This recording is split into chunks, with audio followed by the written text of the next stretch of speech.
Enemy spotted.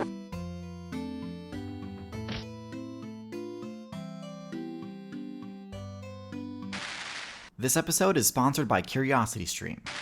You'd be hard-pressed to come up with a build that had a greater impact on the metagame in 2020 than the Bat build. And while they certainly do have an uncanny affinity for spawning mutated zoonotic viruses, there's a lot more to bats than just that. The Bat build is unique in several ways, so today we're breaking down the Bat build to discuss its stats, special abilities, matchup spread, unique class variants, and finally where they place overall in the tier list. So without further ado, let's get into it. The Bat sports a pretty wide range of both high and low stats. Their key stat is mobility, of course, and it's kind of a given that any flying build will have high aerial mobility but be lacking in their other movement options.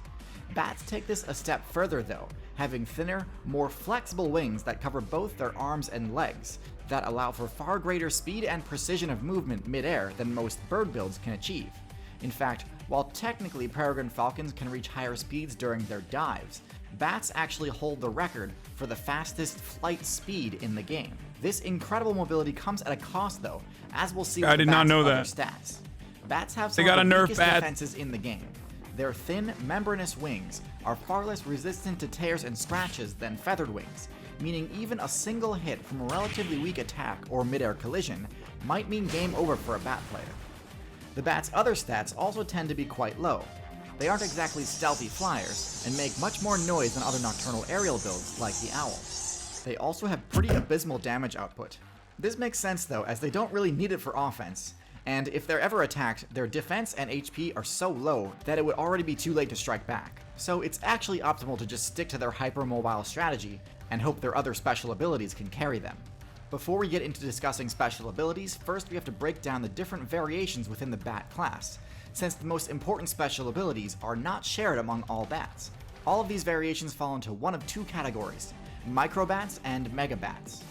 Microbats are smaller and have a highly specialized nocturnal playstyle. Bro, what the fuck is a megabat, dude? That is terrifying. Heavily favored spending evolution points on their hearing sense rather than vision, and so their eyes are quite small and not very useful. However, in addition to having excellent hearing, the microbat's heavy investment into the auditory skill tree grants them access to an extremely powerful unique ability, echolocation. Echolocation is a sound-based perception perk that allows the user to completely negate any stealth bonuses a player would normally have because of camouflage.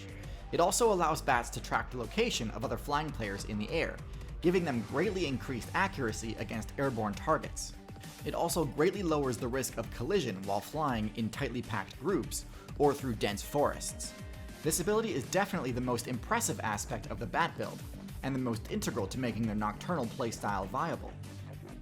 While most microbats survive entirely via the XP they get from PvP against flying insects, the microbat faction also contains the Vampire Bat, a strange parasitic build that uses its flight ability to stealthily drain small amounts of HP from other players. While I like the concept in theory, I feel like the Bloodsucker playstyle is done much more effectively by builds like the Mosquito and Tick, both of which have high enough stealth to actually succeed in their attacks even when the target is wide awake. Vampire bats, on the other hand, are not stealthy enough to drain a full blood meal from a conscious target. And given their extremely low defense, they cannot risk taking a hit while draining HP. It's likely that the Vampire bats had far more success back before the truly giant mammal builds got banned, as these mammals would have had much more difficulty detecting and swatting away such a small flying parasite. True. Aside from also having the... That was really fucked up when they banned the giant mammal builds. Like, imagine that's all you learn, that's all you know, and then boom, banned. Like, you could have fucking nerfed them, and you just fucking took them out of the meta entirely, greatly changing the ecosystem in and of itself. The ability to fly, the Megabat faction has a very different strategy than Microbats. The Megabat player base is diurnal, and as such, they did not spec far into the auditory skill tree at the cost of their vision. Quite the opposite, in fact. Megabats have excellent vision, but they cannot use the echolocation ability. In theory, this is a better strategy, rather than spending a bunch of evolution points on the expensive high... Megabats are cute as fuck, dude. Never mind, I take it back. They got the double nose too. Very weird. Level sonar ability. It's like a more efficient pupper. to just go for a more standard vision upgrade, and still have plenty of points left over to pump into things like direct base stat boosts. This is what allows megabats to grow several times larger than their nocturnal cousins. Now, due to their lack of echolocation, there's pretty much no way they could attack flying insects midair with any sort of accuracy. So megabats opt for an herbivorous playstyle, and use their power of flight to access the best loot, similar to parrots. Despite being a much easier playstyle, I actually think it's nearly as viable as the microbat strategy, provided there's enough fruit around to sustain the energy needs required by a flying mammal. So how do bats fare against their most common encounters? As I said before, microbats have excellent matchups against flying insects. That's pretty much a given since they're specifically specialized for that matchup. Moths in particular have actually started speccing into their own sonar abilities in order to jam bat echolocation so that they aren't such a free kill all the time. This still has a long way to go before it has much of an effect on the matchup though. Microbats are also occasionally able to score kills on amphibian players, though personally I see this as more of an indictment of the frog's abysmal defensive stats than it is praise of the bat's offensive ability. Surprisingly, the biggest threats to bats are stationary ambush builds, since echolocation doesn't do a great job picking out other players who aren't moving. Snakes in particular can detect them using their heat vision, and can lash out and score a kill while they're passing by. Spiderwebs can pose a major problem to careless bat players too, as most bats are actually light enough to be restrained mid-flight if they run into them. However, skilled bat players can actually pinpoint the spider player via echolocation and snatch them right out of their web, so this matchup is by no means one-sided. Echolocation also allows bats to detect players that have made the mistake of being at the surface of the water, even in the dark. Making an attack on one of these targets is a bit of a gamble too though. Megabats, in contrast, have great difficulty dealing with birds of prey, since they have no sonar for early detection of an incoming attack. They can be taken down both mid-flight and while hiding in trees by aggressive raptor players. No! However, with their large frame, they're also far better in the intimidation department, meaning they can frighten players away who might challenge their control over the best loot sources. Their slightly higher defensive stats, while still not great, can also let them tank a hit or two if they get lucky. Wouldn't exactly rely on this, but still, credit where credit is due. The last thing to mention is the bat's matchup against disease. So bats actually have one of the highest disease resistances in the game, something they really do need because they live in such close quarters with each other.